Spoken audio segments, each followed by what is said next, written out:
Anong bago? Ano yan? Ano yan?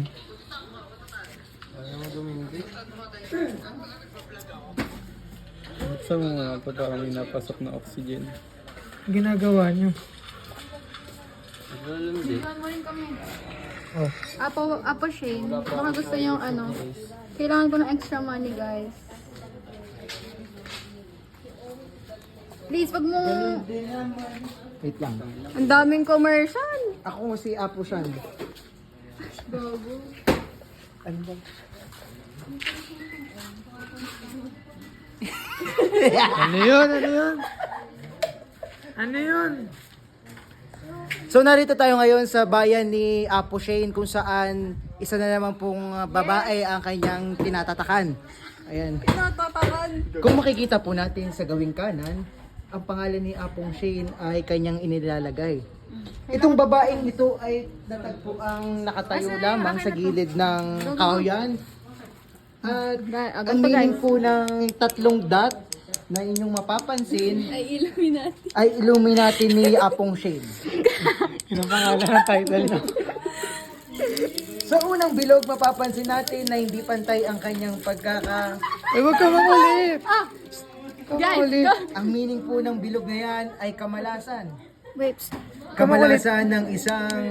Ang pangalawang bilog naman. ang pangalawang bilog naman ay nangangahulugang Gulo naman ang kaswerte. client na to. At sa pangatlong bilog ay pangontra o neutral. Yung Practice na kayo! makikita naman natin. Makikita naman po natin sa gawing kabilang Sino to? bahagi ang Western Digital na kulay dilaw. Kung saan siya ay nagluluto ng hindi natin maintindihang lata. Survival skills. Survival skills yan, no? Siya po si Capybara.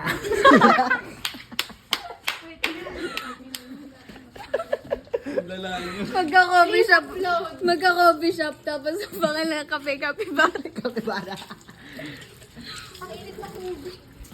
Mamaya na. Ito na po I love this tattoo kasi gusto ko, sinusupport ko yung mga small business dito sa Pilipinas. Katulad ni Apong.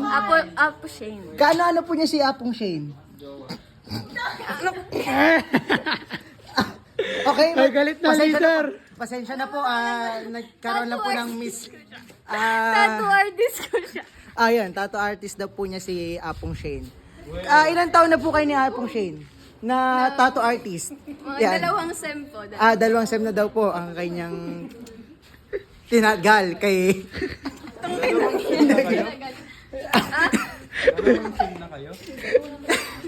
Sa unang sem, ano ang na-experience mo kasama si Apong Shane?